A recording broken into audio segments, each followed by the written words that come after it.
Good evening and welcome to Crime Corner. This is Omnidog's Vault and we're into crime tonight. And we being me and the Minister of Comics, Taylor Brown. How's it going, Taylor? I'm doing great, but not as good as Jess. Just woke up after a food coma. And then I hit golf balls. So that took it out. I haven't played golf in over a year. And I think that was the most physical activity I've had in a year. So, and I had a burger and a milkshake out at a restaurant for the first time in 14 months, I guess. Wow. Wait, we're almost in May. Yeah, it's been about that. Yeah, I guess 14 months, over a year. Now you can join Tyler, who gets lunch every day. Does he? Well, we haven't got. Yeah, my wife and I haven't been out to lunch. Yeah, since it was March, it was too cold to go out. Well, no, I guess we could go indoors, but we ate outdoors because it was such a beautiful day. And yeah, we both had our vaccines, and I don't know what the CDC guidelines are as of today. They change every day, but it sounds like it's okay to go to lunch as long as it's outdoors. And you've had both your vaccines. Yeah. So Tyler feels invincible, so he'll do whatever he wants. I don't think the vaccines usually work that way. He says he's invincible, so that's how he thinks it works. As long as he feels that way. A positive attitude goes a long way, I guess. Well, that's true. And he does have the most positive attitude. Yeah, he has more energy than I ever had when I was 7 years old. So it's unbelievable. It is unbelievable. And it's probably the copious amounts of sugar that are pulsing through his body. Yeah, well, at any moment, yeah, he could have a handful of gummy bears and a Dr. Pepper cream soda, and that's lunch, or a pre-snack lunch. Then he goes and has hibachi. Did you see the text I sent you earlier about what he ate last night? Oh no! You should read the text I sent you on air for Tyler, just in case he's watching. I sent him like a meme or a GIF of like, you get really hungry late at night, even though it's really bad for you. This guy was like drinking a whole gallon of chocolate milk, and there's like 6 hoagies in front of him. It was in the meme said me at 12:30 a.m. So I know Tyler always eats a bowl of cereal at midnight. Right. And so he told me, he admitted to me today that last night at 12:30 a.m. he ate 6 bowls of cereal. I just said, were you like bloated and disgusted with yourself? I can't imagine eating that much cereal at once. I feel like I just feel disgusting. Was it all Raisin Bran Crunch or whatever he likes? No matter what it is, 6 bowls of cereal. The question I wanted to ask him is, did he drink each bowl with the milk, or did he like reuse the same milk over and over again? That's the big question. Okay. I've cranked on some cereal before.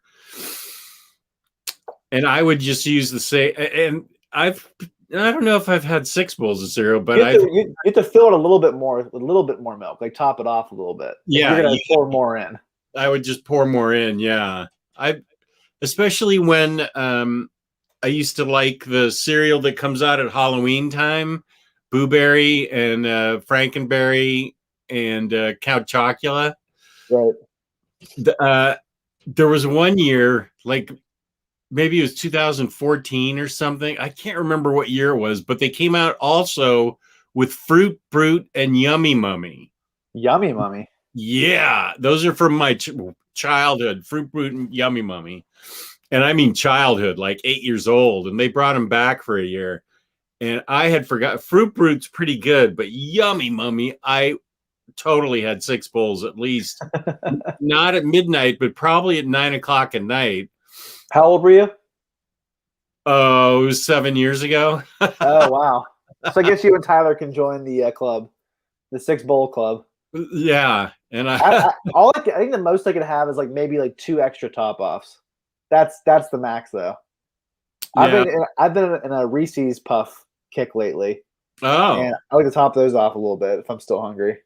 I can't have that stuff in the morning anymore because it makes me sleepy. So really? I feel like that would give you energy, like sugar and everything. No, sugar. If I have sugar in the morning, it makes me super sleepy. So, like anything sugary in the morning, I have to have protein. So I can, if I have it at midnight, it would be to knock me out. So I would go to sleep. I asked Jess before this show started, are we going to do tangents? And I guess I already answered that question. Well, we didn't have any viewers until now, so it didn't. Yeah, you didn't get to do the extra warning because you were sawing logs. Yeah, sorry. Alexandre says we need more crime comic books. Gabrielle says hello. Gary, It's been a long time since our last crime corner. It's been like 2 months. Yeah, at least. Gary Sandberg, always a good fan, watching. Thank you, Gary. Zach Empire is positive he has an attitude. Here's old Oxmeat Pete with Jeff Goldblum. Atit, how's it going? My uncle actually went to high school with Jeff Goldblum. Oh, is that right? Yeah, he grew up in Pittsburgh. And they went to go see The Music Man. He was the lead of The Music Man years ago. And my uncle went backstage to talk to him, and he remembered him. So that was pretty cool. Yeah. I feel like Jeff Goldblum would be an interesting person to talk to. He's a pretty interesting personality. He might be too out there now. I feel like he got out there like 10 years ago. I feel like back in the 90s and 80s, like he wasn't really like, ooh, oh. Like I know. He was always doing this and rubbing his hands. And yeah, something. What was his reaction when something?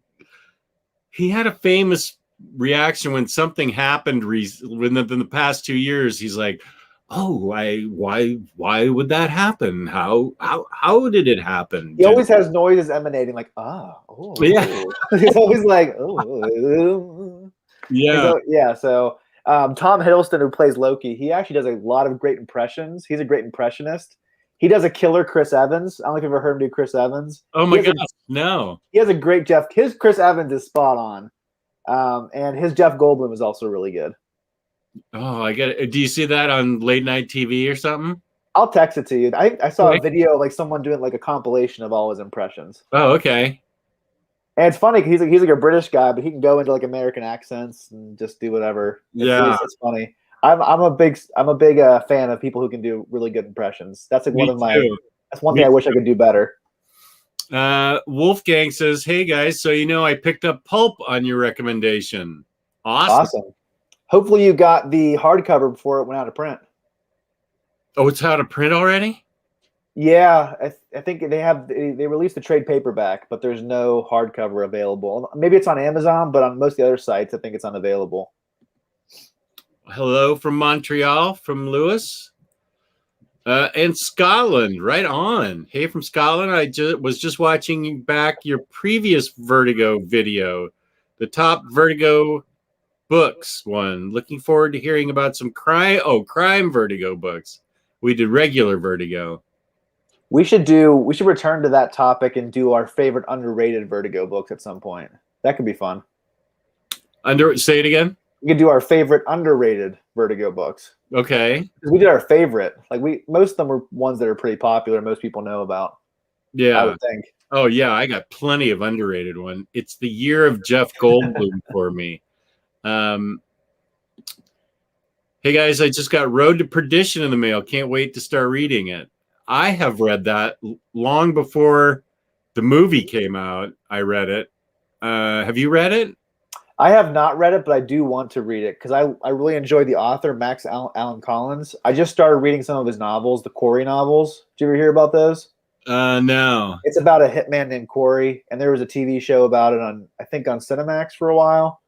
And it's a really good pulp throwback. Have you ever heard of the Hard Case Crime imprint? Where they do like old school pulp novels? I think I've heard of it. Yeah. They do comics too. They do comics and novels. Like they've published 3 Stephen King books that are crime-esque. That are really good. And they do authors like Donald Westlake. They do authors like Max Allan Collins. They do a bunch of different old school crime authors, and his Corey series is really good. So I really do like him as an author. That was on a DC imprint, I think called Paradox Press. And they have a lot. I have a lot of those, and they got I don't know. Let me bring it up so I can read some of the. Let's see. History of Violence, Road to Perdition. Yeah, those are both on Paradox Press. Both are fantastic movies as well. Brooklyn Dreams, The Project, The Road to Perdition Oasis, The Road to Perdition Sanctuary, La Pacifica. And now the print gets really tiny.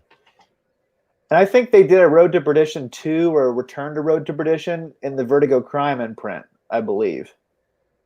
I wonder if that's these books. Oh, maybe they folded them into one hardcover. Yeah, because this says On the Road to Perdition. Okay. Oasis and Sanctuary. La Pacifica, Volume 1, 2, 3.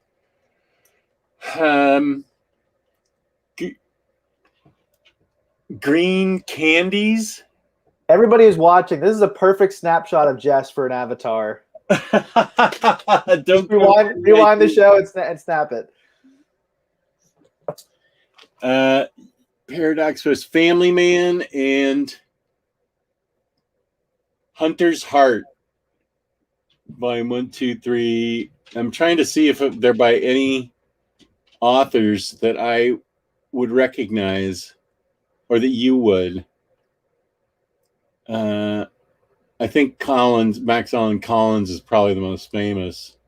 We got 30 people watching. This is great for a crime corner. That is. So we have 7 likes. So if you feel so inclined, please smash that like button, and it helps the YouTube algorithm. That'd be fantastic. And thank you everybody for watching. But I've heard that the Road to Perdition comics is a decent amount different than the movie. Do you remember there being differences? Yeah, and same with History of Violence. Yeah, both of those are fantastic movies. Those are comics that people overlook when they talk about comic-based movies. We always think about superheroes, Marvel, and DC, but those are 2 Oscar-nominated and Oscar-winning movies that are based on comic books, which is amazing. And the little-known fact, the little boy in Road to Perdition is now Superman and Superman and Lois on the CW. Oh, you're kidding. I didn't know that. That's the little kid from Road to Perdition. That's an awesome fact. I remember him because we used to watch Seventh Heaven growing up, and he was one of the main characters in the later seasons on that show. Oh, so he's always been an actor. Yeah, he's been an actor since he was a little kid, I think. I think we're similar ages because we were around the same age whenever that movie came out. Oh, okay. Mark says, I really got to run, but I'm just dropping in to leave a like. Thank you. And to mention, I think it sounds like he wants us to cover Scalped by Jason Aaron. Well, you're in luck because that was on both of our goals for this year, I believe. Yeah. Reading. That'll probably be like a fall readathon because we have a bunch of other readathons we're hoping to do. I know Jess and I are hoping to do a Goon readathon and a Captain America by Ed Brubaker readathon in the next couple of months. So those are going to be the priorities going forward, but we'll definitely do Scalp by the end of this year. Speaking of Ed Brubaker, Lewis asks, all 3 floppy comics by Ed Brubaker, Detour, An Accidental Death, or The Fall? I never heard of them. Those are floppy comics by Ed Brubaker? I don't know those books, and I'm a huge Ed Brubaker fan. I'd like to know more about that. Maybe we don't know about it because it wasn't like a collected editions release. But it might have come out back when you were big into single issues, though. I remember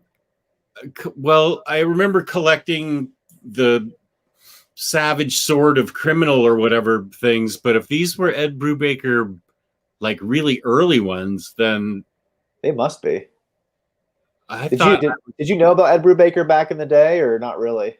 Well, I have that first book by him, but I bought that not knowing it was Ed Brubaker. And what's that book you want to steal from me? Low Life. Low Life, yeah, about him as a teenager, and he actually really is a low life. I think it's autobiographical, and he also draws it. I have that book, but I don't know is that that's not in print? I guess still apparently. No, I heard a couple of years ago in an interview, Ed Brubaker's kind of happy the book is out of print. He said he kind of wants to. He thinks it's kind of cool to have a book that of his that's hard to find and people who really are big fans have to search after. He also like I don't think he's super into those books because they were so early in his career. Yeah, I think he's not super into his cartooning and his early writing. I'm sure it's good, but it's probably not up to par for himself and his own standards for himself. Yeah, and if it's and since it's autobiographical, it may be a part of his life that he doesn't really want to relive because he is a low life in the book. He's not. Yeah, I heard a person. Yeah, I heard him talk about a lot of that stuff. Him and Greg Rucka years ago did a really interesting panel about crime comics that Word Balloon released. Word Balloon's a great interview podcast for comic creators. And one of the people in the audience asked, have you guys had like interactions with the police, like in regards to your material? And Ed Brubaker's like, not positive ones, because I used to get arrested. Okay. Hi, Chris Brogan. Lewis says that The Fall came out back in 2001, and Jason Lutz drew An Accidental Death. Well, I'll write these down. And have they ever been collected, Lewis? Sounds like they're single issues, or maybe who knows.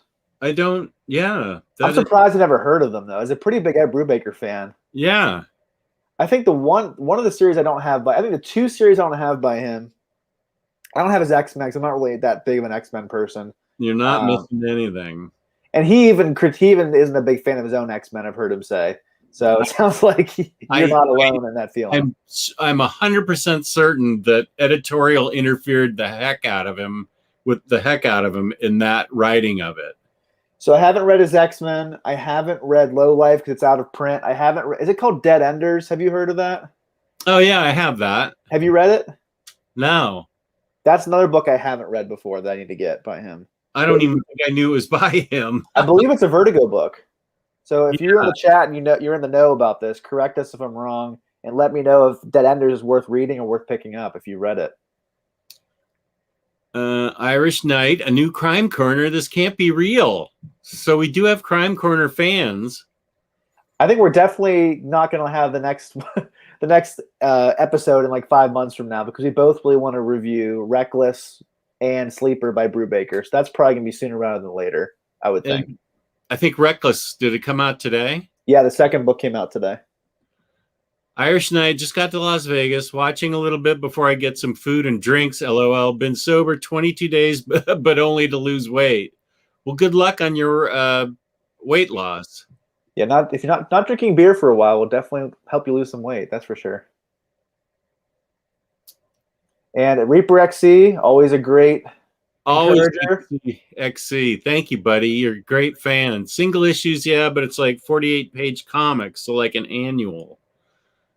Low level single issues. I have Accidental Death. I haven't read it.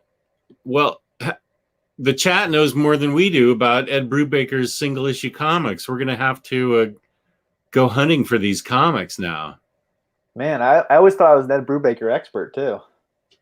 I never call myself an expert on anything, as I got undressed last night on Omnibros for double dipping on a book I already had, apparently. Well, someone asked earlier, I didn't want to highlight it because I don't want to make you feel bad. Someone asked if you can do a BPRD and Hellboy reading order video. I'm like, I don't want to get them upset. No, I won't be upset. I think that's funny. Where was that? I don't think they meant it as a joke. I think they were being serious. Oh, I think it was Gary, wasn't it? It was early on. Let me see if I can find it. I think Gary was kidding. Oh, was he really? That's funny. I think don't know where it is. He wanted it. Yeah, no, I think it was Gary. I did see that. That would be a good idea for a video, though. That would be a good idea for a video, Jess. Yeah, I know. Yeah, no, he's jamming me up. I think that's funny. I have The Devil You Know omnibus coming in tomorrow, so hopefully that comes undamaged from Amazon. For pretty those who much. didn't watch last night on Omnibros, I bought a BPRD book that I thought was hard to find, and a story that wasn't included in BPRD, but the stories were out of order, and I bought it and compared it to where I thought it was in BPRD, and the first pages weren't the same. So I thought I got the book. It was called The Black Flame, and the book I wanted was The Rise of the Black Flame. That's the orphan book. And I got The Black Flame, which is included in BPRD Plague of Frogs book too. And it only cost me like $6, so it wasn't a big double dip, but I never, that's why I never say I'm an expert on anything. Guys, just to be clear, this is the first time Jess has ever double dipped. Jess has never accidentally bought something that he already has in a different format or in the same format. I have a huge stack of double dip books that I'm taking to Second and Charles. I've been the happy recipient of books that you bought by accident for a second time. So you keep doing it, Jess. You're really helping me out. Well, to be fair, some of the books I sent to you I have upgraded to, but yeah, a lot of them have been double dips. And Jess, today is a big Tom Taylor collected editions release day. There's 3 different Tom Taylor books coming out today. Oh yeah, I got to go to IST because I just woke up. I slept right through the release time. Yeah, when my credit card rolls over for the month tomorrow, I'll be making an IST order and including in that the new John Constantine Black Label book by Tom Taylor, because I'm not a big Constantine expert. I haven't really read very much because the original Hellblazer run is so long. But I've heard nothing but great things about this series. I heard it's a great jumping on point for new fans, and it's Tom Taylor, so he's not going to let me down. I'm also going to get his Suicide Squad maxi series. It's 11 issues. I'm really excited to read both of those. Yeah, me too. Let's see, single issues. Here's a good question. You might know this.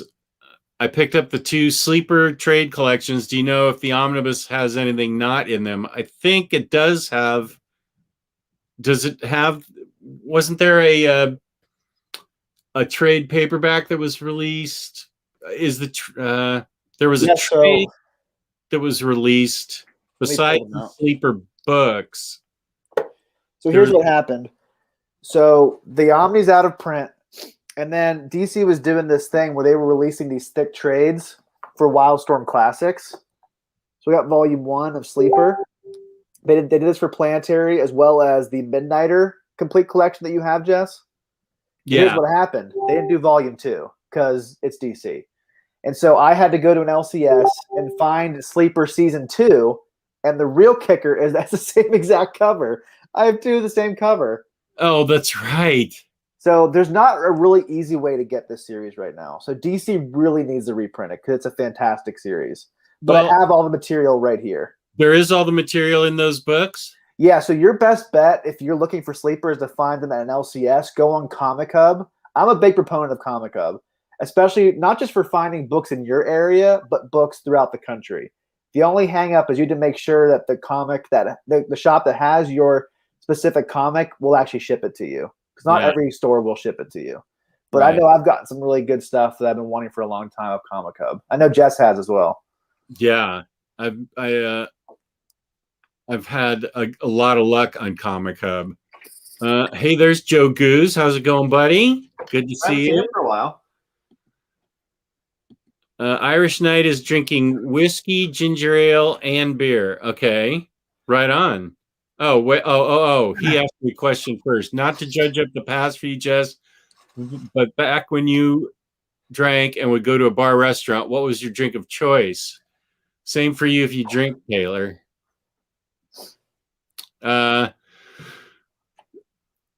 Towards the end, pretty much anything was my drink of choice. But let me think about when I was more of a normal drinker. I liked martinis. So you were a James Bond. Yeah, I was a vodka martini drinker. Did you ever have it shaken, not stirred? My dad said when I asked him about that as a little kid watching James Bond, he said He said, you don't want to stir. He said this about gin. You don't want to put the spoon in and stir it because that bruises the gin. He said that's why you want to have it. I never heard of alcohol being bruised before. Well, that was my father when I was little, and I assumed he was right about everything. So yeah, he said that there's that you bruise the gin. So I don't know. Here's what I was getting at from Highland G. I think there's an extra crossover Wildstorm issue in the Omni of Sleeper. I think there's a thin trade. Let me get my Sleeper and see if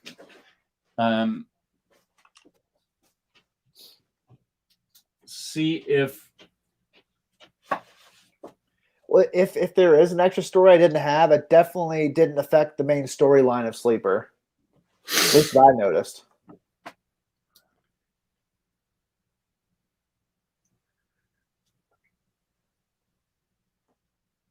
Well, since I'm going to be reading it, because that Omni should contain Point Blank issues like 1 through 5.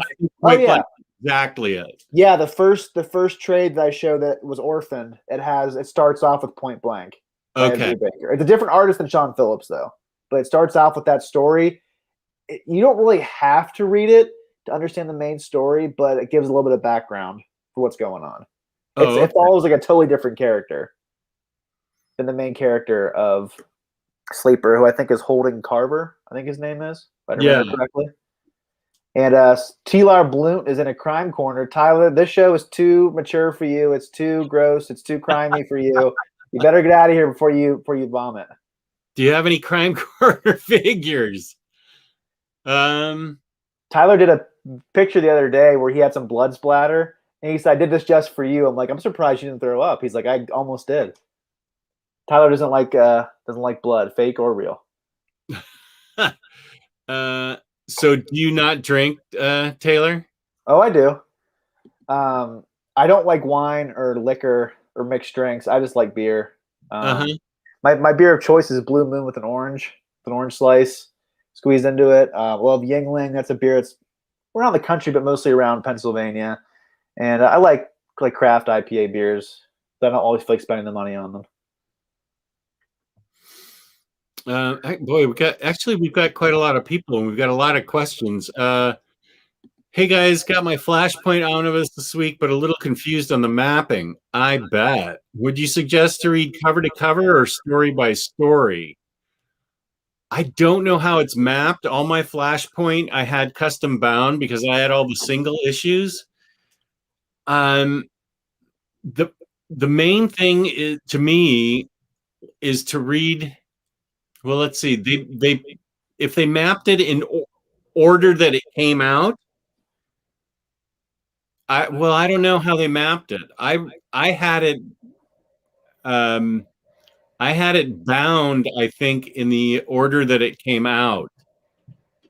So not all Flashpoint is together. No, it's not. Now that I think of it, I had it mapped in the way it was released.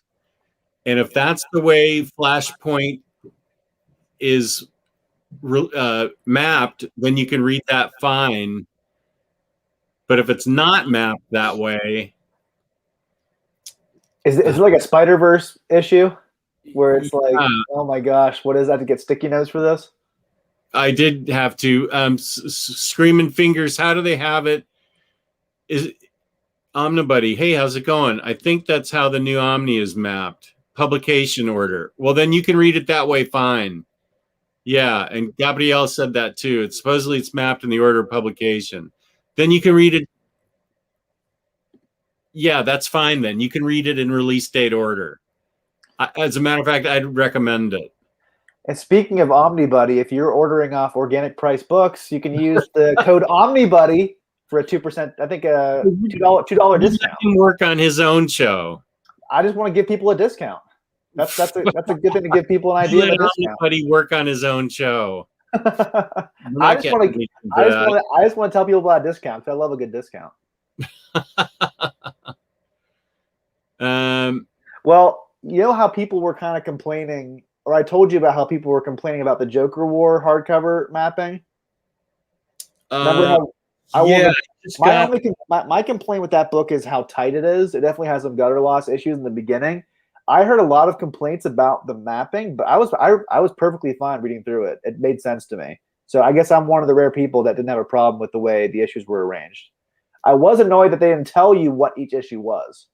That does annoy me. Where it's like I want to know this is Batman 100, this is Oh, Nightwing 78. I do like to know that information, but I I do. was never like confused like in Spider Verse. You had to jump around. They didn't give you any of the information for the issues. You had to figure it out yourself. So I didn't feel lost or annoyed by it. Okay. So I'm guessing you didn't order the Flash Omnibus because you custom bound them. Yeah, no, I didn't need to. Is that was that a custom bind of your single issues or your Yeah, trades? Okay. single issues. So I there's know that. sometimes I know sometimes you get annoyed by the ads because I know you want to get the Batwoman omnibus, even though I don't think it's coming. I no, that's why I'm hanging on to my Batwoman custom bound. That's a That's book I think is not coming out because that's I don't been think it is either. it was supposed to come out last July, I think, and And we're people in think it's coming out this October, and I no don't way, think it is. If it no comes way. out ever, it's coming out next spring, but I don't think it's coming out. The only important thing is that Jess and I are getting our criminal hardcovers. That's all that matters in life right now for Jess and I have I. Criminal 2 ordered from probably 5 different places. I am either getting 1 copy or 5, but I have my bases covered. You have one to read, one to look at, and one to sleep under your pillow with. So there you go. I was not missing that book. Not at all. I know Criminal 1 is already on its way from DCBS, or else it's in my order to be shipped. And DCBS just sent me a letter that said, we can order it for you now, Criminal 2. So I ordered it there. I got it from my LCS. I got it from Organic Price Books.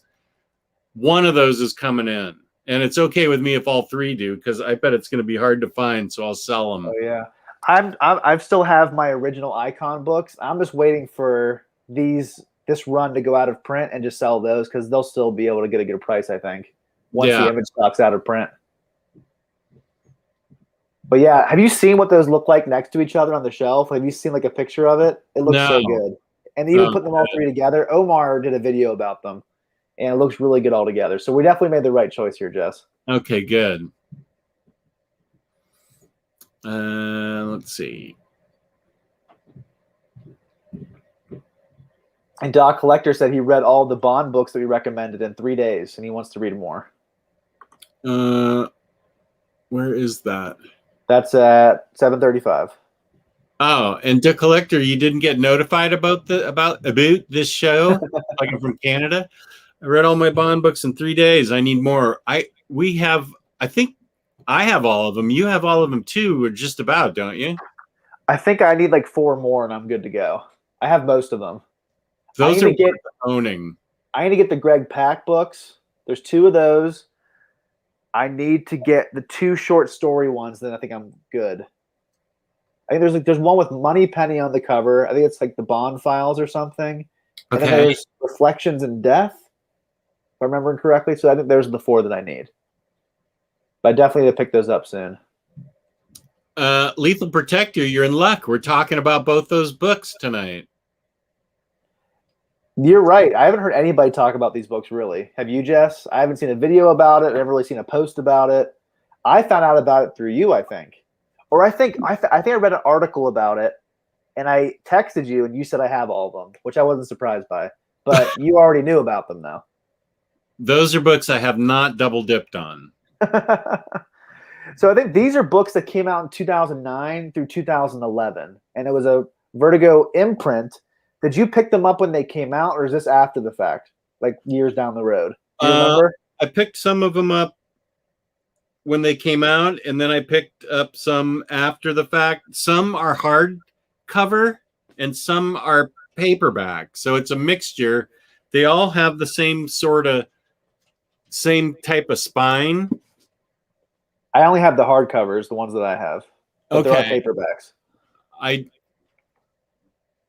Well, okay, yeah. Well, those of you who don't like to mix your trades and hardcovers would hate my collection then, because it's a mixture. It's your collection. You can do whatever you want. Yeah. Doesn't matter to anybody else. Um, The caveat about these books is that they are all out of print, but the good news is that they're all very cheaply. They're all available cheaply, and they're easy to find on eBay. yeah. So I wouldn't worry about finding these. They're all pretty reasonable. They're all easy to find. You're not going to find one for like $100 on eBay. So they're all pretty reasonable, in my opinion. Let's see. Irish Knight. Before he goes out and gambling, here's a perfect question for you. What's your guys' trinity? Fave 3 genres of movies. His is horror, crime, preferably caper, heist films, and westerns. So what's your? I know crime is your probably first favorite genre, isn't it? Yeah, I love comedy as well.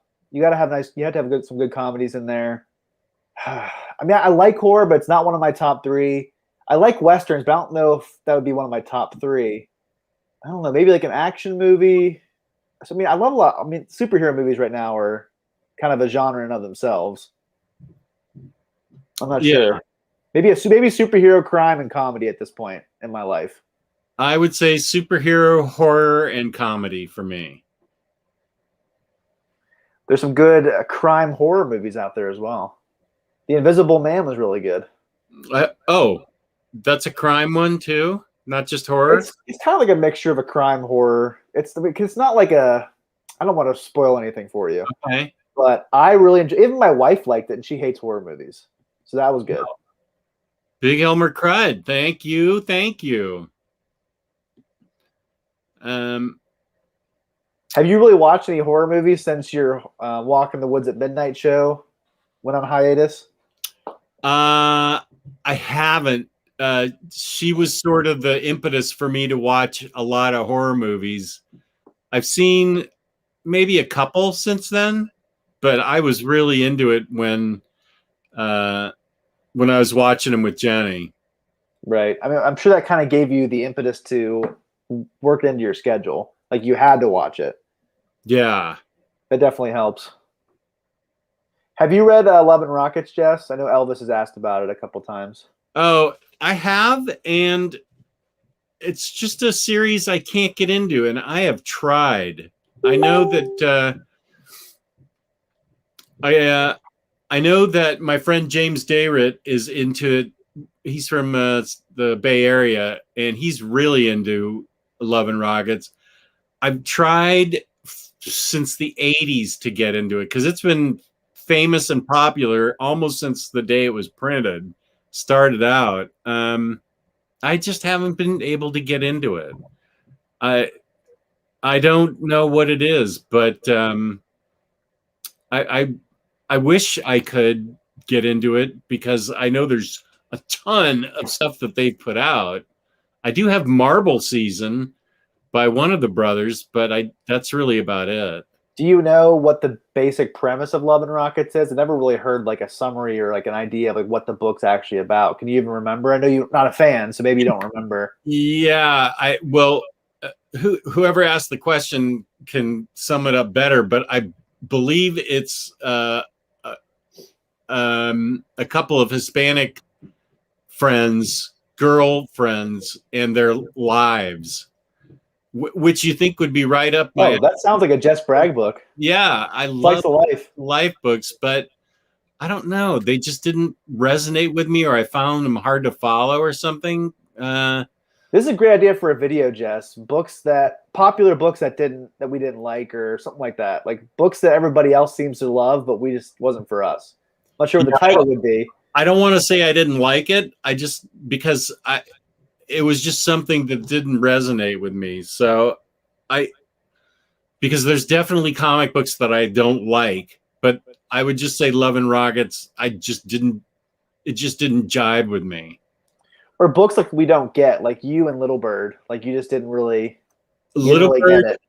Went right over my head.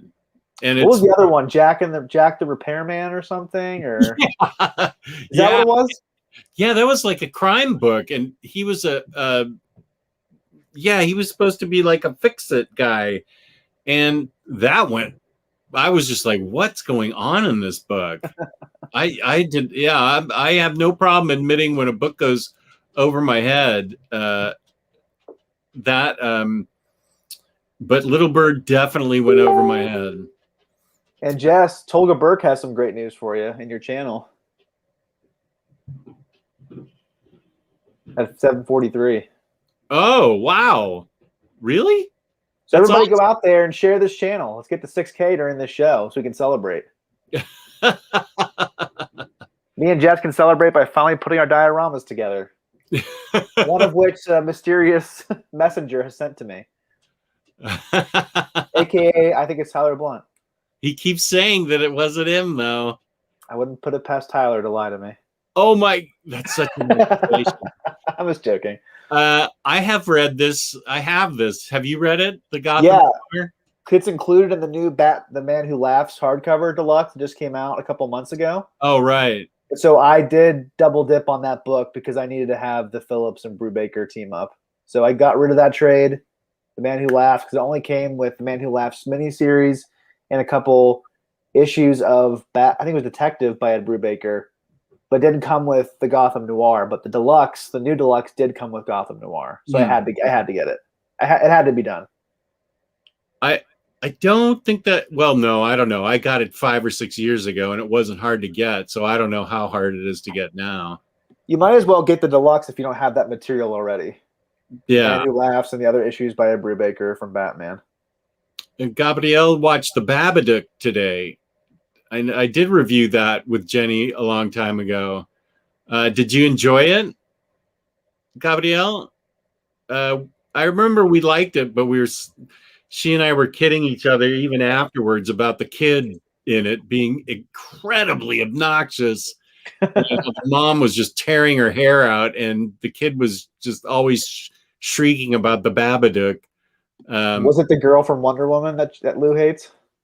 What? Oh no, he was just his character was written very obnoxiously, and he was just. I mean, he was a good kid actor because he was super obnoxious. I mean, he was just really a handful, and she was going crazy trying to take care of him. And there was this, creature stalking them in their house, the Babadook, and it was definitely a good movie for a scary movie. So you wanted the kid to die, basically. He didn't, though. I know. I want the kid to die. And I need to do the live unboxing of Tyler's box. I have the box right here, and I should do a live unboxing of it. Maybe I'll do it. I should do it just. No. I was going to say I was going to do it this week before Batter Days, but we're having guests in town, and there's no Batter Days, which I broke to Taylor today, and I'm sorry. But I should do it before a live show. Why don't can you do it like on Saturday morning or something, or Saturday afternoon before your guests get in? Yeah, I could do that. I don't want to have you opened up to the wrath of Mrs. Zombie Dog if you have chores to do before the guests come, though. Oh, I have such a long chore list before they get here. They're staying one night, and basically we have to rebuild our house. That's funny. Let's see. I liked it, but I thought that it was going to be way scarier considering what people said in different videos. I agree that kid was annoying, especially at the beginning of the movie. Yeah. Yeah, it wasn't super scary. It was one of those, it was like a slow burn type of thing. What's a movie that everyone kept hyping up as super scary and you watched it and you're like, that really wasn't very scary? Hereditary. At all.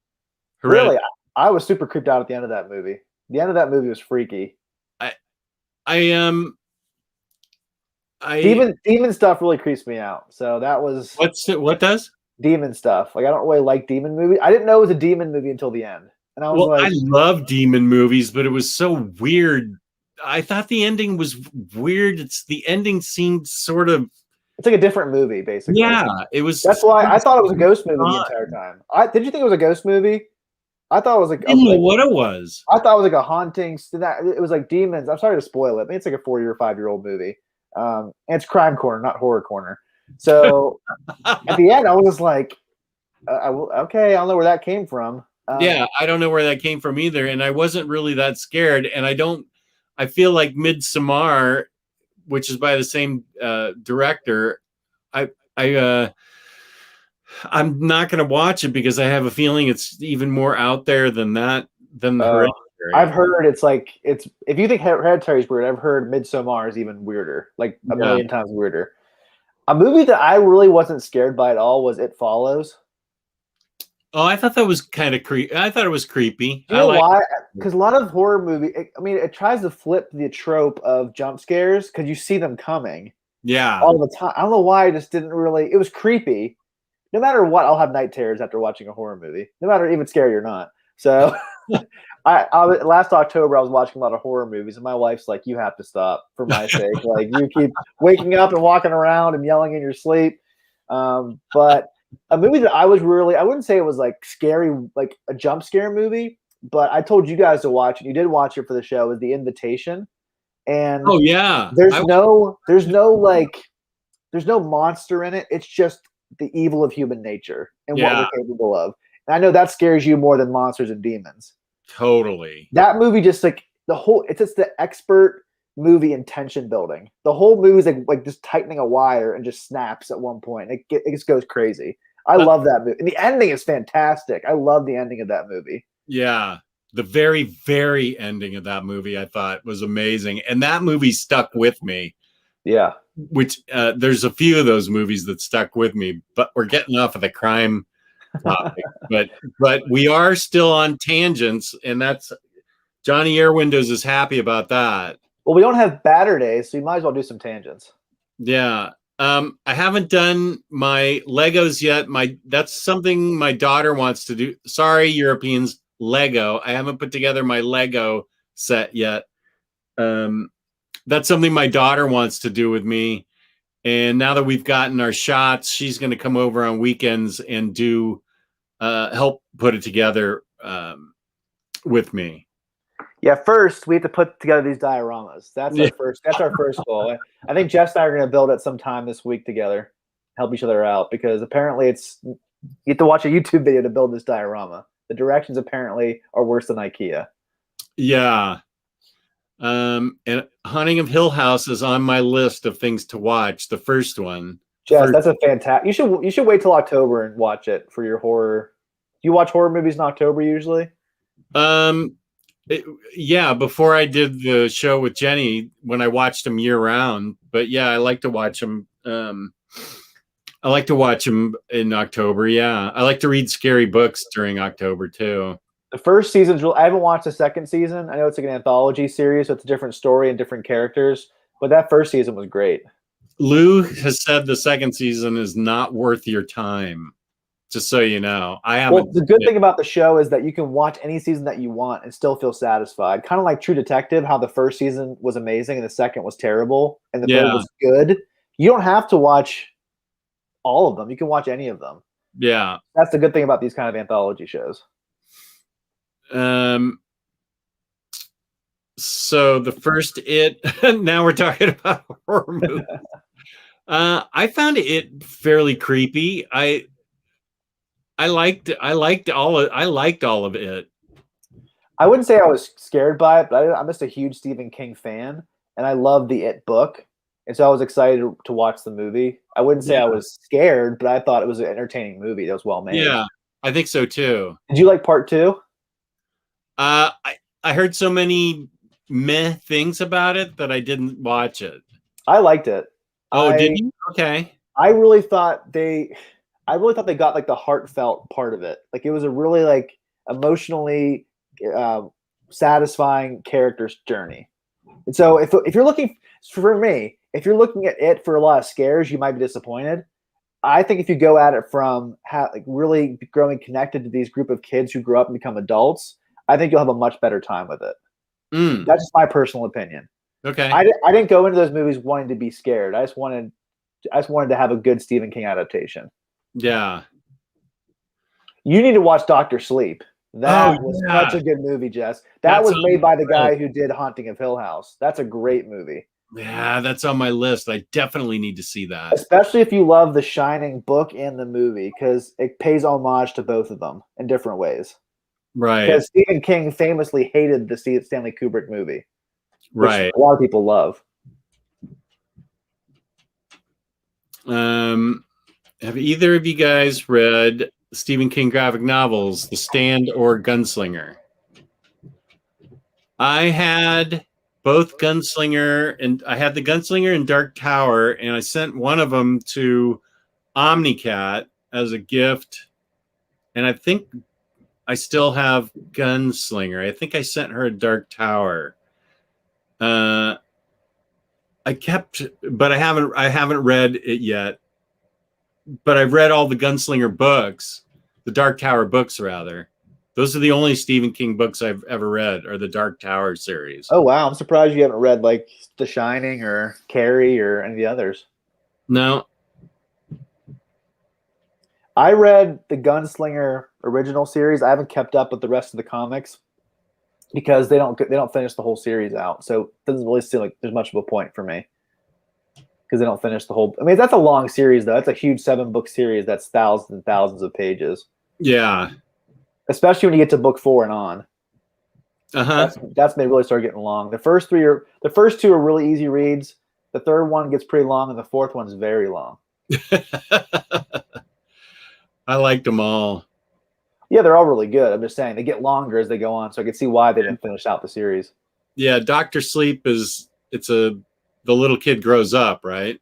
Yeah, so it is a direct sequel to the Shining movie, but they also pay homage to some of the book elements too, which is really interesting. So if you know both of them, it's a really interesting watch, but it's still a good watch if you just know the Shining movie. When they utilize that theme song in the movie, it just gives you chills. It's just a fantastic homage to that movie. Yeah, that was a great. I'd be very surprised if you didn't like Dr. Sleep, Jess. Yeah, no, I really want to see it. And I think Ewan McGregor is a very underrated actor. He's great. He's the only really good part of the prequel Star Wars movies.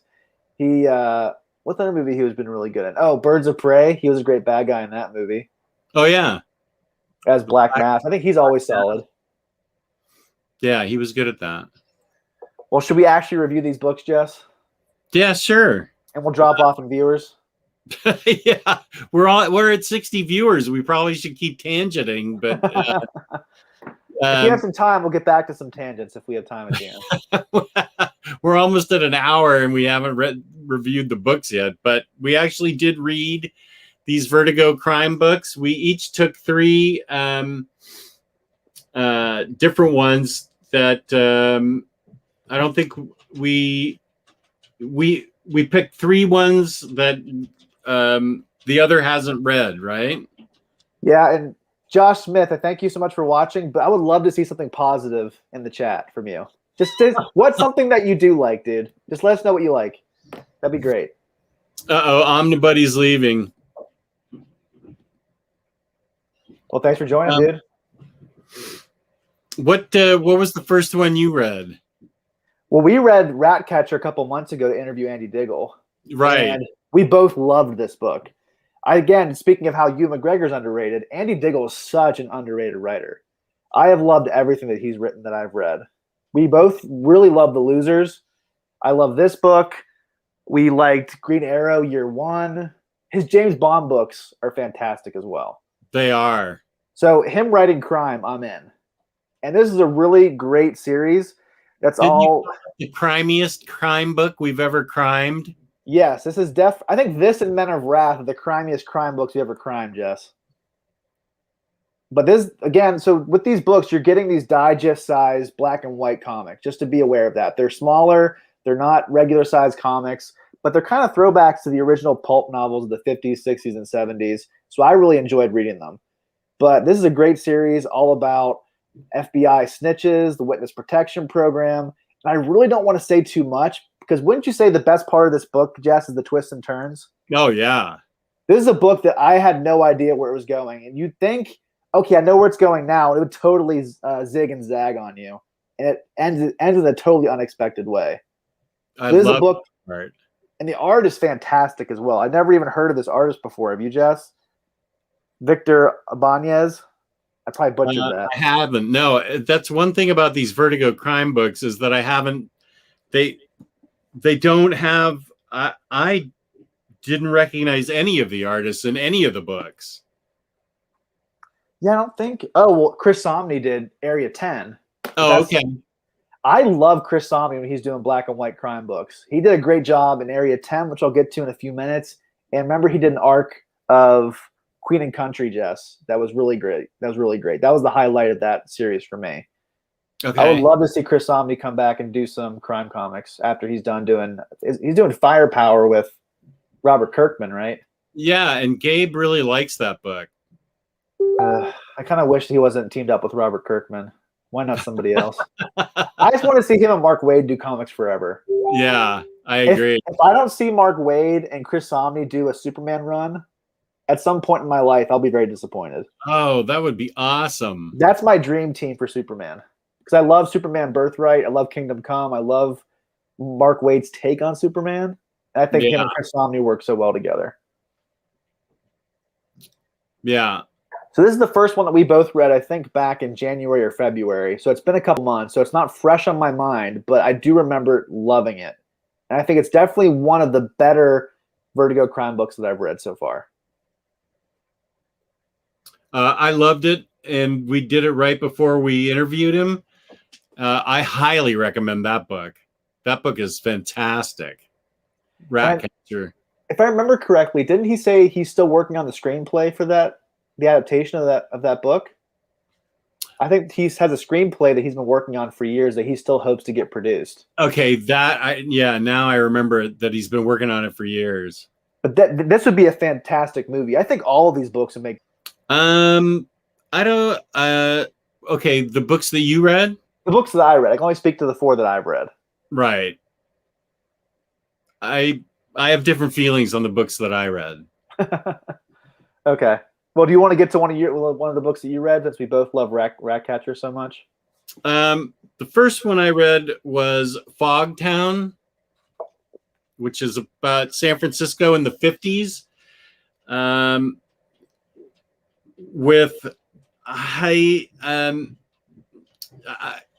not a big fan of the art in the book. It wasn't so bad that it took me out of the book, but it was super cartoony, and it's about it's got a good twist in it. It's about a womanizing private detective back in the 50s, and the case that he is trying to solve about young hookers in the Tenderloin district going missing or turning up dead.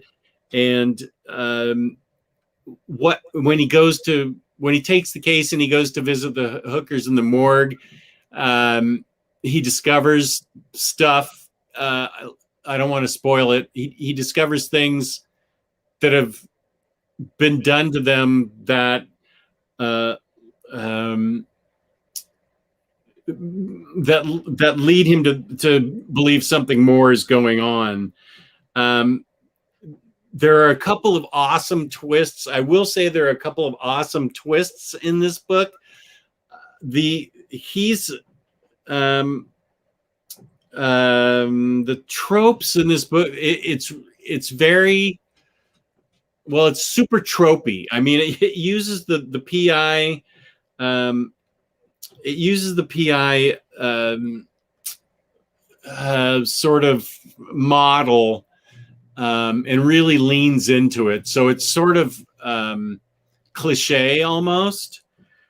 But the thing that sets it apart and makes it worth reading is there's 2 major twists in this book while he's trying to solve the crimes. He's up against sort of not a crime boss, but a guy that has power in all of San Francisco, where things always he's in charge of just about everything, legal and illegal. So he's up against that guy, and he's trying to find out what's happening with these teenage hookers that are being killed on the streets and why. He's a tough guy, womanizer, hard drinking type of detective, and I like that it shows San Francisco in the 50s, and it also involves a crooked a priest that's involved in trying to rehabilitate young people. That's also another good twist. So my only issue with the book is that I found a lot of the art to be super cartoony to the point where it almost took me out of the book. But the story, I with the twists and turns in the story, and where it's one of those things where it's a this kind of crime, but it leads into a completely different kind of crime. And then the personal twists and turns that happen in the book, if the cartoon art doesn't bother you, then I think you'd really dig it.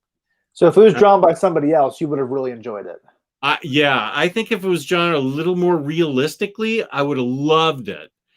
But unfortunately, it's so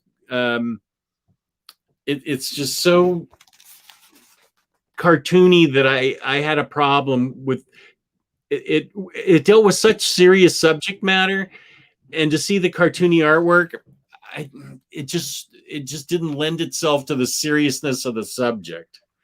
Right. So if it had been a more lighthearted, like slapstick crime caper, it would have been more suited to it. But it's like a dark crime story. I think that's similar for all of these books, at least the ones that I've read. I just want to be clear. These books are not for everybody. They're really dark. They're super crimey, as Jess likes to say. They deal with really serious subject matter. So I know several of the books that I've read deal with sexual assault as well. So just be aware that some of these books may not be for everyone. But if you're a crime fanatic like we are, I think these books will be interesting to you. And so hopefully we can give you some tips on which ones to avoid and which ones to get. So you would say, don't necessarily avoid this book, but be aware of the cartoony art before you get started with it. Yeah. Yeah. I love this cover. I mean, the covers of these books are really great. And so I think that Super Squad D, Tular Blunts here. These sound a little too serious for me. I'm going to go back to TMNT. So he's actually going to read the books, Jess, and do that review show. Well, that'd be good if you could read the 8 through 12 of TMNT. Jess, you accomplished the greatest commitment for Tyler Blunt since his marriage, and that is to get him to read 5 TMNT books in a row and review them with you. So hats off to you, Jess, for doing that. I guess I should just ask him to do number 8 and be happy with that. He said he was going to do 8 through 12, so might as well take him up on it. Yeah, it is so many books, but we do need to finish that up. Here's the thing. Tyler has like 2 weeks of photos booked that I've already shot for his Instagram, so he has some time to read.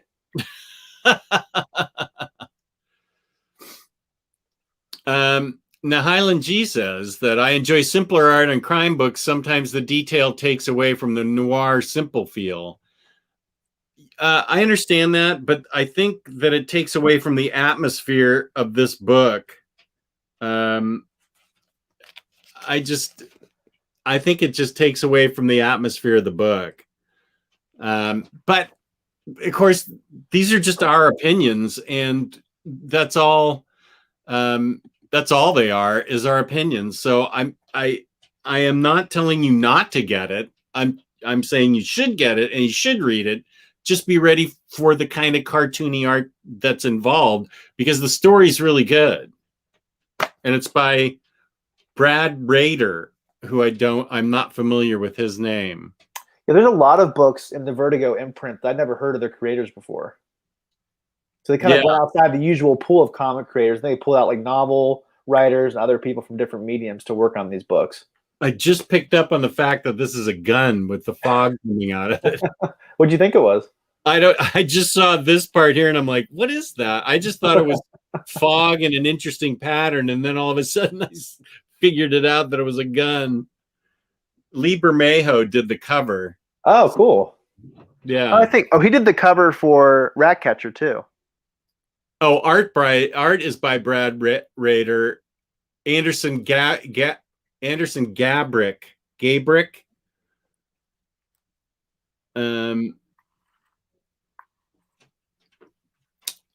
I'm reading the back of this. He's written Detective Comics, Batman, Batgirl, Catwoman, and Omega Men. I apologize to Mr. Gabrick. I am not familiar with your name. I apologize. So I'll go through my next one. So my next book is the Executor. I almost want to say the Executor. It's the Executor. That's a hard word to say. I don't know why it's a hard word to say for me. So this is again by two comic creators I've never heard of, John Evans and Andrea Muti. Have you ever heard of either of those two people? No.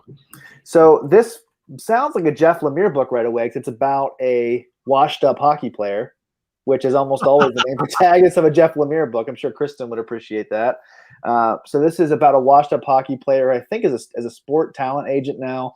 And he's called back to his hometown because his ex-girlfriend from his teenage years has been murdered, and he's been deemed the executor of her will to divvy out the money and to make sure that everything goes to where it's supposed to.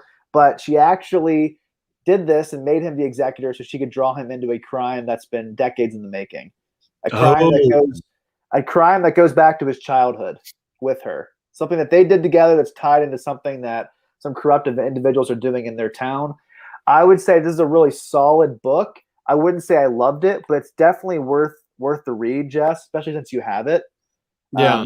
I think the art was serviceable. It wasn't anything to write home about. I didn't have as much problems with it as you did with Fogtown. It wasn't my favorite art compared to Ratcatcher or Area 10, but the art is serviceable. The story does have some twists and turns, but I think it's definitely worth the read. I would say the books that I read varied from good to great, and this is one of the good ones. So it didn't blow me away, but it's still a solid crime story. Okay. And if you're into washed-up hockey players like Jeff Lemire, check this out. This book is by a writer whose name I recognize, and that's Peter Milligan. The Bronx Kill. This was my favorite book. One of my well, I love this next book too, but I loved this book. This is kind of an intricate book. Also very simple art. Let me highlight myself for a second. Very simple art in it. It's about a son that's a writer whose father is a cop, and his grandfather and great-grandfather were all cops. And so there's in New York City. And so there's a lot of pressure on him to be a cop, but he turns out to be a famous writer. His second book was a bomb, and he's trying to get his muse back, so to speak. And he has a girlfriend that becomes his wife. And while he's married, in the early parts of his marriage, he goes to Ireland to try and get something going in his head about to get his writing back, to get his muse back. So early in his life, early in his marriage, he leaves for 4 months to get his mojo back, I guess you could say. And let's see if I can find a part. You get the prose in here for a couple pages of his book, and you get caught up in what he's writing. This is like the manuscript for what he's writing in Ireland. It's about Ireland in the turn of the century, emigrating from Ireland to New York City. And the story that's being written by him is actually really gripping and compelling. So that's an interesting part. Oh, so how much of the book is prose? Not that much. I mean, it'll go from that to 3 or 4, that much of prose, and then it goes, and it has the writer's notes in it, and then it goes right back to this. Oh, cool. That sounds really interesting to me. Incorporating his writing into the actual comic. Yeah, and the Bronx Kill is an area in the Bronx. It's like down by the water, and it's where his grandfather, who was a New York City cop, was murdered. And so it's always a big, and his wife is a teacher, an art teacher to little kids, and she sees even though there's this junk and stuff piled up at the Bronx Kill, she sees art that can be she sees artwork in everything. So this junky area plays a significant role in the book. The only thing I can tell you without giving anything away is one day he wakes up and his wife is gone and he can't find her. And of course, he's being accused of her being missing. And so it's a whodunit, and then it becomes trying to solve the crime mystery. And then it's got an awesome twist that I totally never saw coming that brings it all together at the end. And this book is A+. I loved this book. I found it riveting, and I loved the part with the script in it, because it was reading what was in his head and the book that he's writing is also very interesting. And it's like a crime thriller.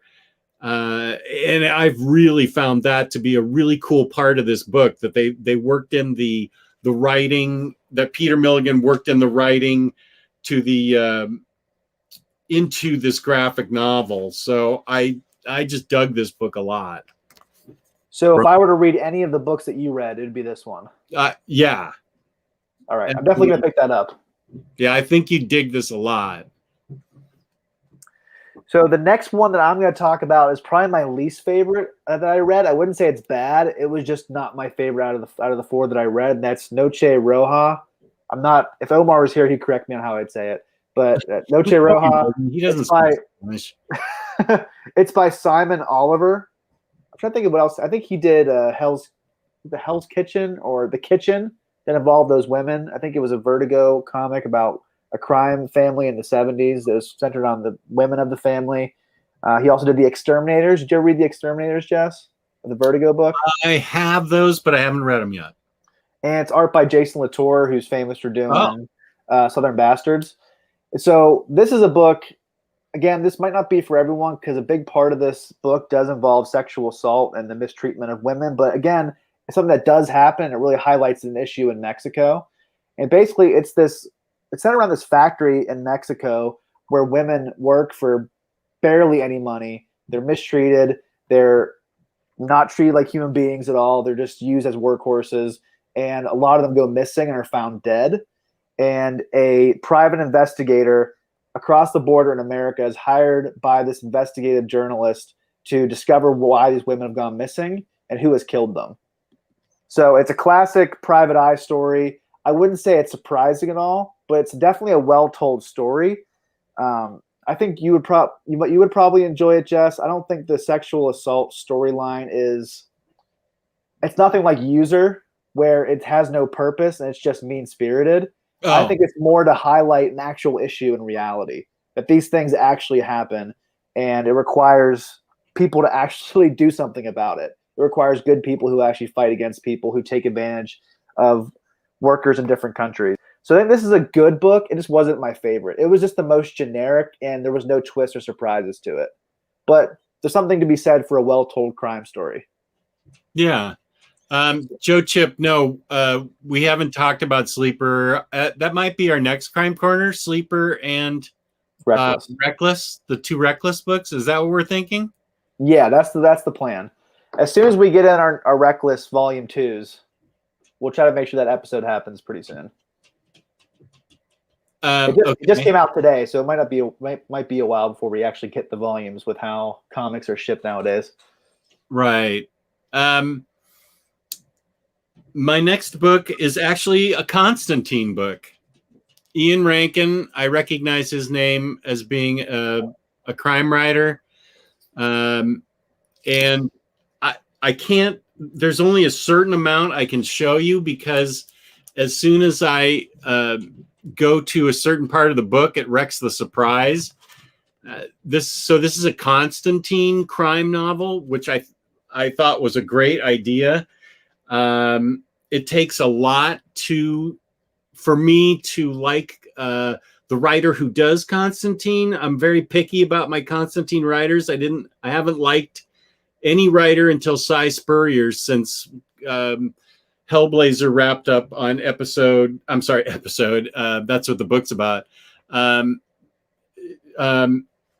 haven't liked any of the writing on Constantine or Hellblazer till Cy Spurrier, since book number 300 came out for Hellblazer. But this book captures the essence of Constantine really well. And the reason I can't show you very much is that because it would wreck the surprise. The book is dealing with this surprise.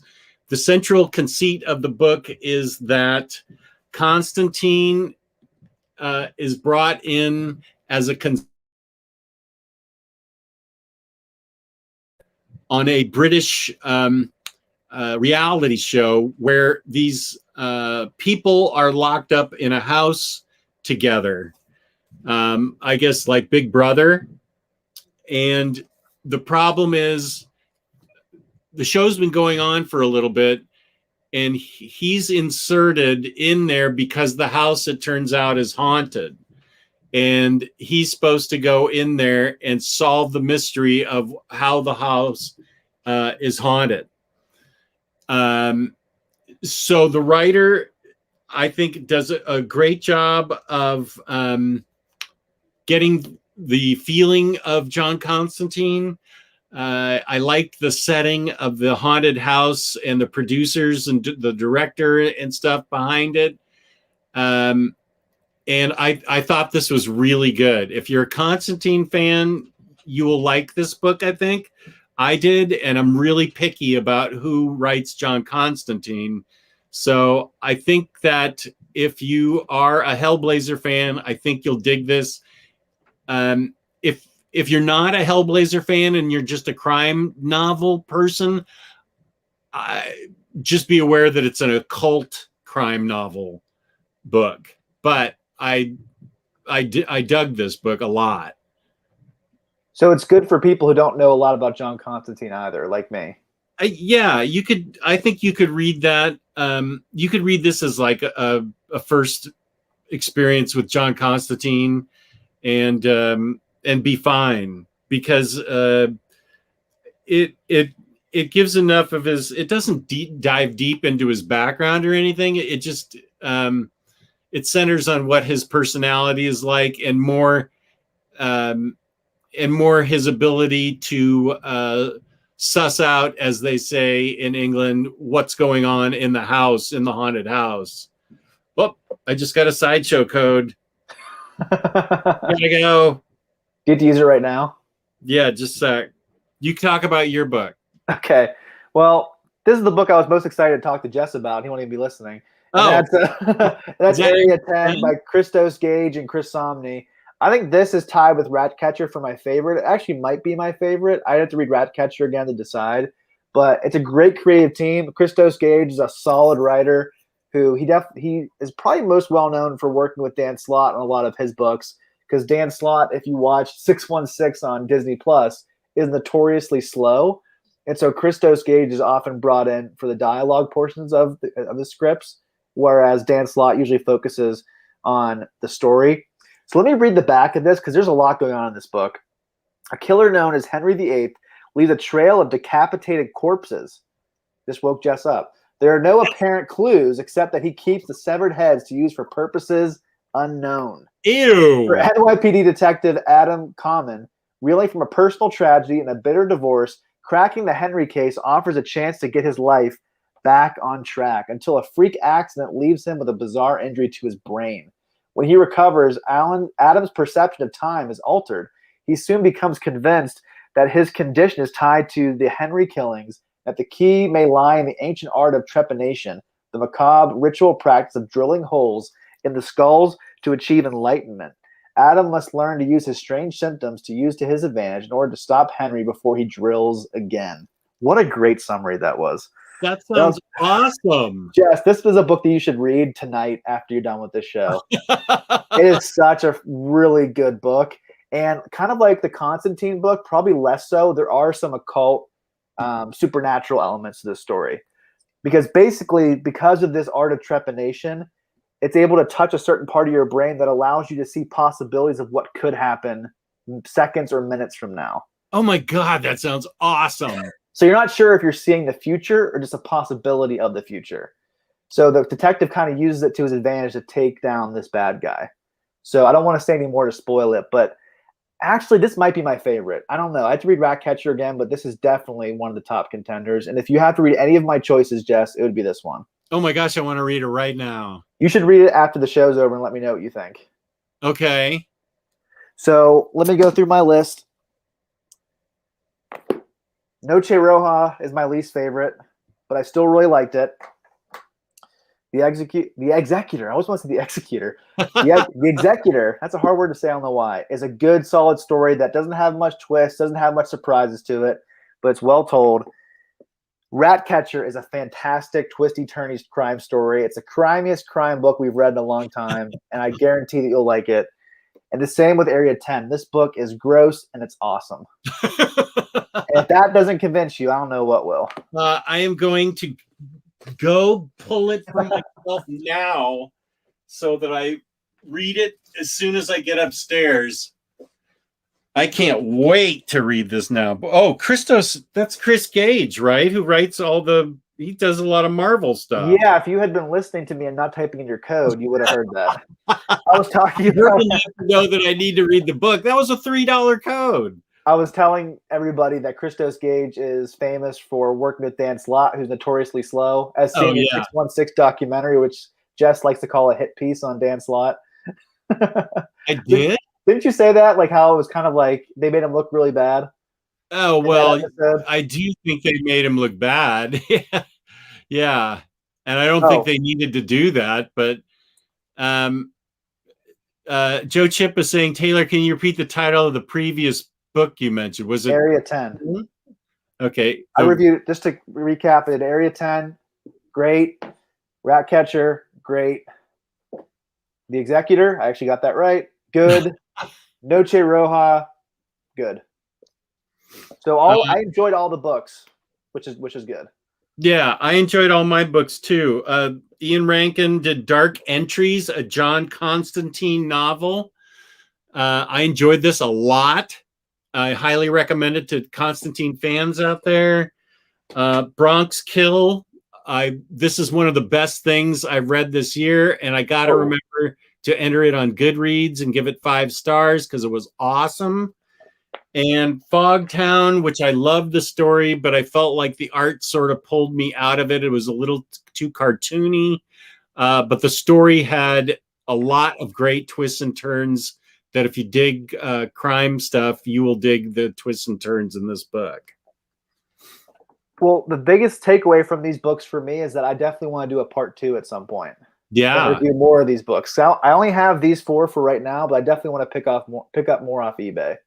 Okay. So if you're interested, I would definitely want to do another one of these this year at some point. What is the one that I don't have one of them, right? I think it's Cowboys by Gary Phillip. Okay, Cowboy. So there are a couple that I think there's 15 of them altogether, if I remember correctly.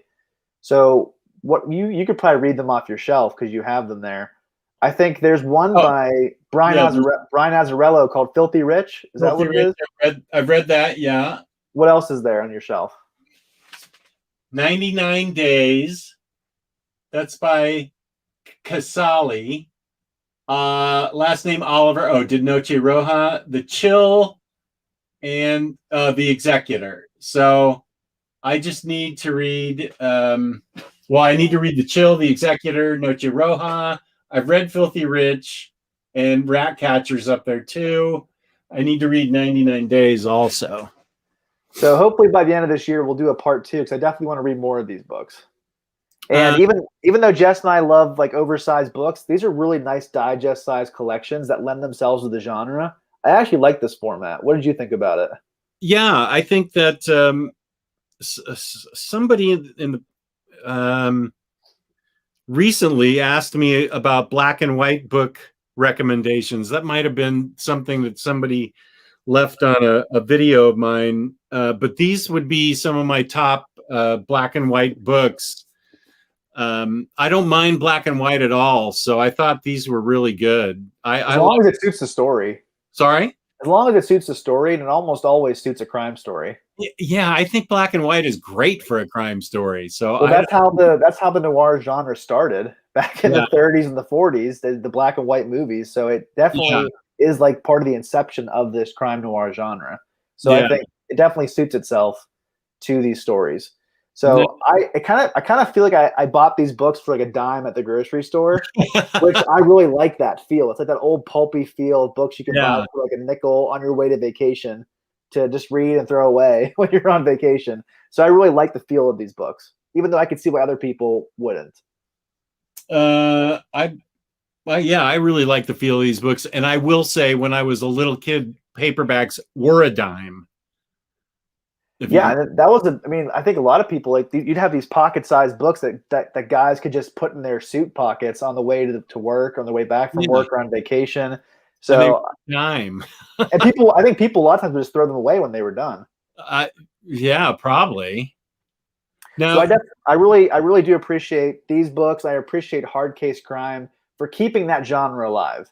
That genre of pulpy crime noir books, which I really love so much. So I'm glad that there are people kind of passing this torch forward and making sure that the genre doesn't die on the vine. Yeah. Now, you and I are both big Lawrence Block fans. Oh, yeah. I love his Matthew Scudder series. Right. I haven't read his other series. I know he has a burglar series and he has a hitman series. I've never read those. I've only been exposed to him via Matthew Scudder. But if you like Lawrence Block, you have to read the IDW graphic novel of 8 Million Ways to Die. Yeah. That was like one of my books of the year last year. And I know Jess really loved it as well. That was a great – I really hope that John Snyder III does more of that. I hope he does a bunch more from that series. Because that's a fantastic, hard-hitting PI series. Now, did you read the book, the Matthew Scudder book I recommended? Now what was it? The Ticket to the Boneyard. I didn't. I'm gonna read it though. I got sidetracked in another novel series, but I'm definitely gonna read it very soon because I know you told me the ending is great to that book. Well, I'm trying to think if it's the ending or there's a twist in it that is really good. Yeah, he does something in that book that is so cool that it's so ballsy and awesome that I read that book 20 years ago or 15 years ago. Whenever I was, excuse me, I was in the 90s, I was super into crime novels and mystery novels. And that's all I would read. And I just like devoured them. And I just remember Ticket to the Boneyard. This thing he does in it has stuck with me ever since. I can't remember. I remember that's a phrase that the bad guy uses in it, and I can't remember anything about the book other than this amazingly cool thing that Matthew Scudder does. I'll read it for sure. Yeah, it is really cool. He comes up with the best titles of any crime author alive. Oh, I mean, 8 Million Ways to Die. I read a Dance at the Slaughterhouse. I just read A Walk Among the Tombstones. Yeah. Ticket to the Boneyard. A Long Line of Dead Men. There's Before the Devil Knows You're Dead. There's just so many good crime titles. He's just a fantastic writer. I might have to read that after the book I'm reading right now. Yeah, I hope sometime soon I can get back into novels because I really loved reading novels. I grew up reading novels, and I'm in a phase now where I'm reading nothing but comic books, which is fine because I love it. But I sure loved mystery books, and I loved crime books. And then there were these sort of uh, occult westerns that I was getting into. I think Joe R. Lansdale has like a zombie western that you'd probably like. Oh, okay. He's also a great crime writer. I love Joe Lansdale. Oh, yeah. He has a lot of westerns that he's written. A I need to read more of TV. I don't think Tyler's ever read a novel. Yeah. What? Except for the tax code. That doesn't sound like much of a novel that I want to read. What, Taylor? What novels are you reading? Do either of you have any crime video game recommendations? Oh, I don't. That's pretty much the only one I can think of is L.A. Noire. That was a Rockstar game from maybe 10 years ago, maybe a little bit less than that. But I mean, I love the Grand Theft Auto games. I guess you can call that crime. GTA 5 is one of my favorite games. I just love going on a shooting spree and running people over with my car. Sometimes when you're having a bad day and you just are like mad at the world, it just feels good to plug in Grand Theft Auto and run a bunch of people over with your car. There's just something to be said much for it. darker than I am. God. I'll send you a picture of what I do to my enemies in Red Dead Redemption 2. Oh, I still haven't finished that. Darn it. That game is fantastic. Yeah. I just love tying people up and putting them on the train tracks and waiting for a train to come. I think I play my video games much differently than you and Tyler do. Well, a lot of times now I'm playing with my daughter where we take turns playing. She Red Dead didn't go fast enough for her, and I kept trying to get her to just sort of hang in there, but we moved on to I guess it was Horizon Zero Dawn, and which she became obsessed with. So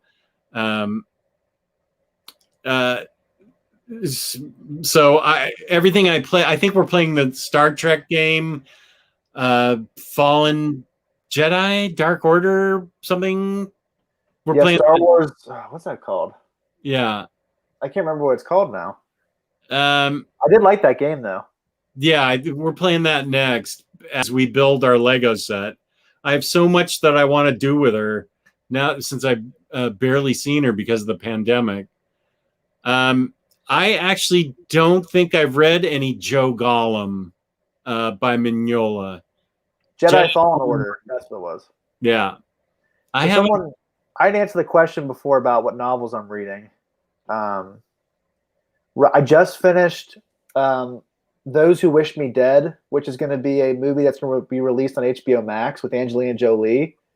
And it's about a little boy in witness protection program who is being chased by these corrupt brothers who are super creepy. And he comes across a fire watchtower.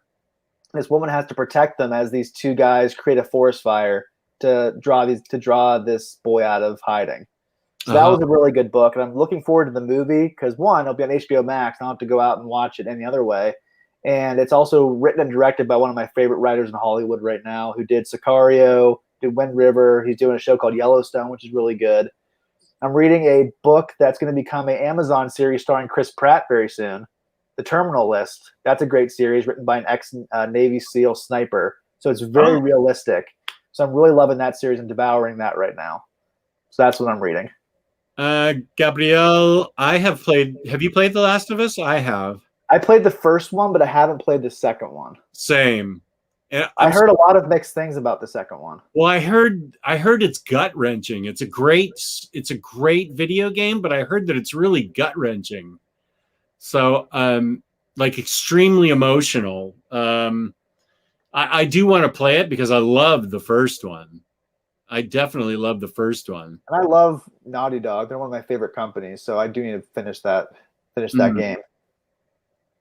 I haven't played video games in a long time. I feel like I've been so focused on reading. That's like my main hobby. Now that Sam's getting older and it requires more effort and more time with him. Yeah. And on top of my job and being married, like I have that 2 hours at the end of the night when my wife goes to bed, which is like me time. I usually just read comics, read novels. And sometimes I do action figure photography with Tyler Blunt. So I don't have a lot of time to play video games right now. Yeah, I have the thing I've been playing. I haven't played it in a while. Was Animal Crossing, which completely saved the summer for my daughter and I last year. But that's the only game I've played, and I've done everything in it just about. I'm done. I sort of, you sort of win at the end and then you're allowed to do a bunch of stuff extra to your island. I'm kind of over it, so I need to find a new game. So I want to start playing Fallen Order with my daughter. You definitely need to play Spider-Man, those two games. Oh, yes, I've got to. I own action figures and hot toys of the games, and I haven't even played them yet. To justify those purchases, yeah, I think one of these, I think Negative Suit Spider-Man is from the game. He might be from a comic, but they definitely have that suit in the game. You can, because you're fighting, what's his name? Mr. Negative? Yeah, Mr. Negative is one of the main villains in the game. And so one of the suits you unlock is that Negative suit. Okay. But the Miles Morales game is also great. And you might like it to an extent better because it's shorter. It's definitely a decent. It's like it was $10 cheaper, so they made it a little bit shorter. Okay, and I don't think my daughter wants to play it, so I think I'm on my own with that one. It's so much fun, so much fun. Yeah, I really want to play it both. There's just too many things I want to watch, too many things I want to read, too many things I want to do. It's just there's only so much time you have in the day. I totally agree with that, and I burned 3 hours of my precious day taking a nap. And Jess is retired and not even working, and he still doesn't have the time to do all the things he wants to do. Yeah, I don't. You're exactly right. Which is amazing how much fun stuff there is to do.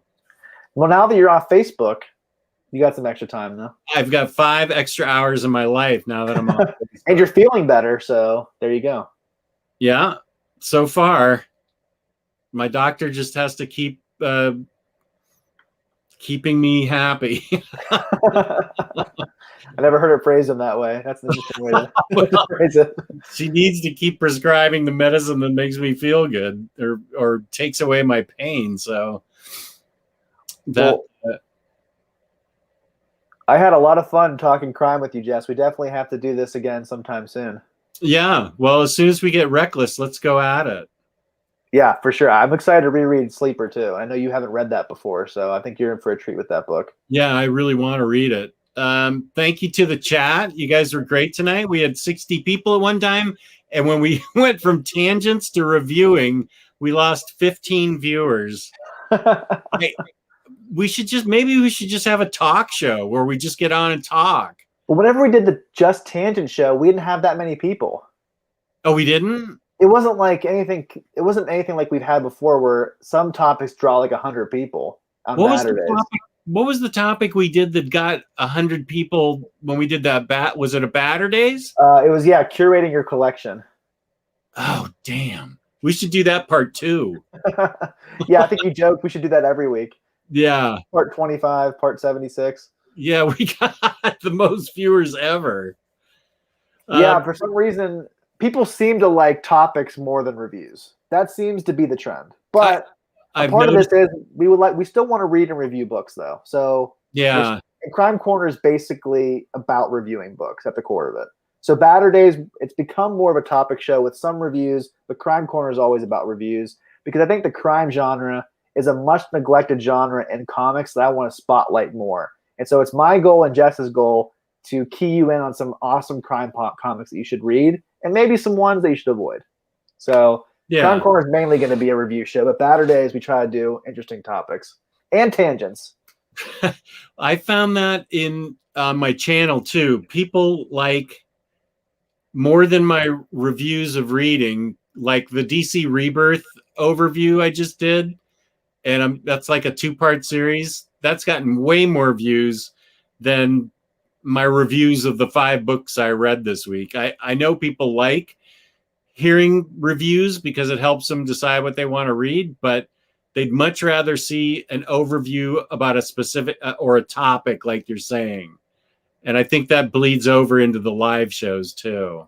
I remember one time we were just talking about nostalgia and like pencil sharpeners and things like that, and then we had like 70 people. It's like, why are 70 people watching this right now? People will watch us talk about anything apparently. Screaming Fingers is still here. Nice. Right on, Screaming. And Jess and I have been talking about maybe Jess coming to visit me next spring. I think we might come visit in DC hopefully this upcoming fall. But we just found out, Jess, that there is a food truck that's parked near our house that it's an In-N-Out style burger. And so we're really interested in trying that. And that if it's good, that might be a spot I could take you to when you come and visit.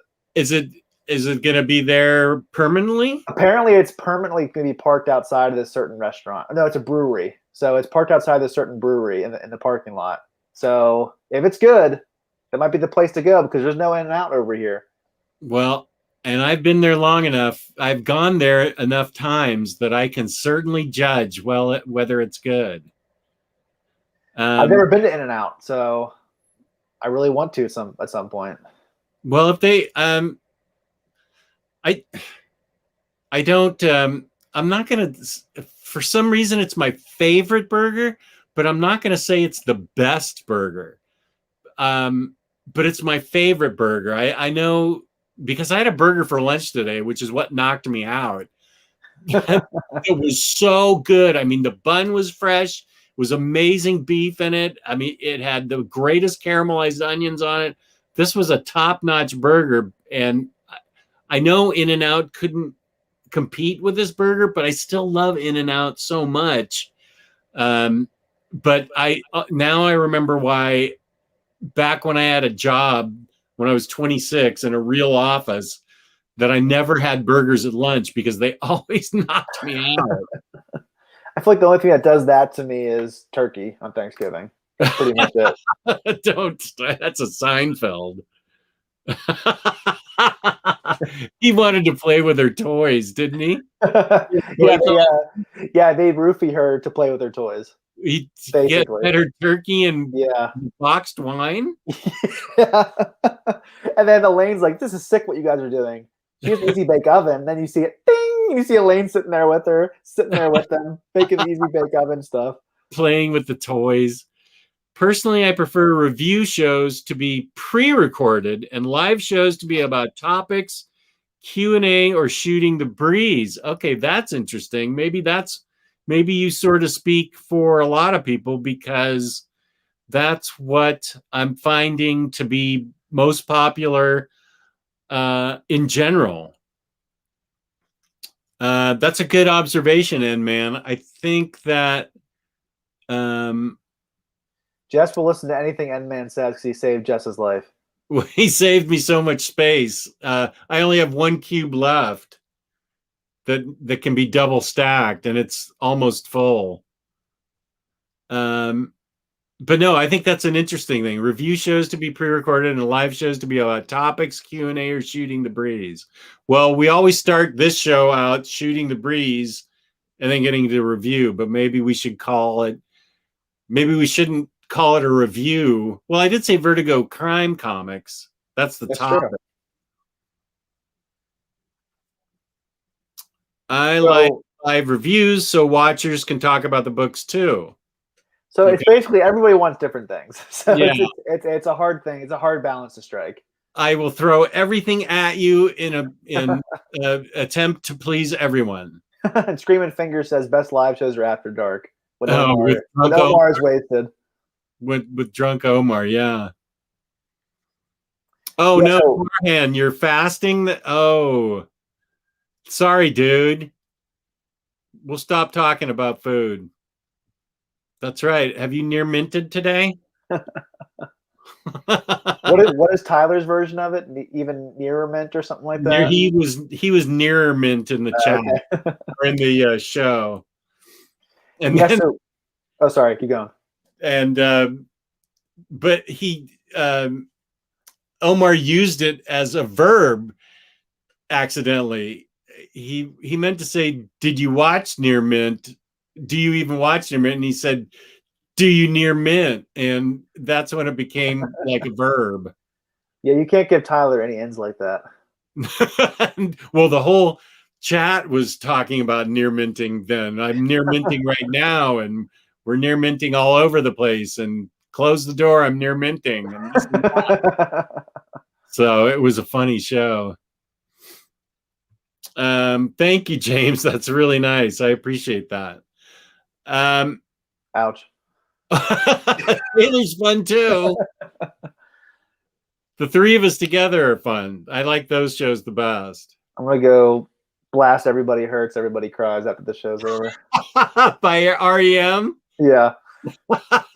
Or Simon and Garfunkel. Hello, darkness, my old friend. I love that video where they're interviewing Henry Cavill and Ben Affleck, and they ask them about the Batman v Superman reviews, and Henry Cavill starts talking because there were such negative reviews, and it just starts panning up on Ben Affleck's face, who's like this, and they start playing that song for him for it's that. So funny. He's a great Batman. It was just he was dealt a difficult hand. So he was what? He was dealt a difficult hand because I think so too. The theatrical cut of Batman v Superman was subpar. Then they released the Whedon cut of Justice League, and it was the bad series of unfortunate events for him as Batman. Even though I think he was great as Bruce Wayne. I thought he was a good Batman too. I really liked him. In the Whedon cut, I think he wasn't good because you could tell he didn't want to be there anymore.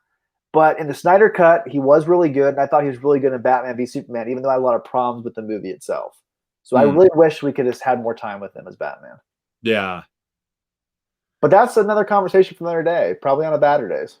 Okay, good.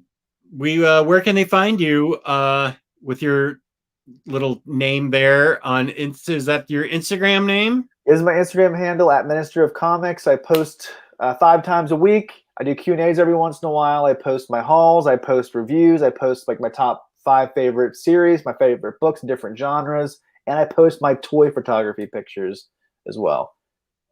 So follow me on Ministry of Comics. I'm closing in on 1,000 followers, so I'd love nice. So I'd love to see me reach 1,000 in the next month. That'd be great.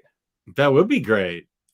And you can find me on Instagram at omnidogs_vault, and of course here on YouTube, Omnidogs Vault. And I will be posting my second half of the Rebirth overview in the next day or so. What's today? Tuesday? Yep. I don't want to cannibalize the first one, so I'll probably put it up Thursday. So peace and love, everybody. Thank you for tuning in. We really appreciate it. And good night. And thank you to the Minister of Comics for being my partner on this. It was all his idea anyway.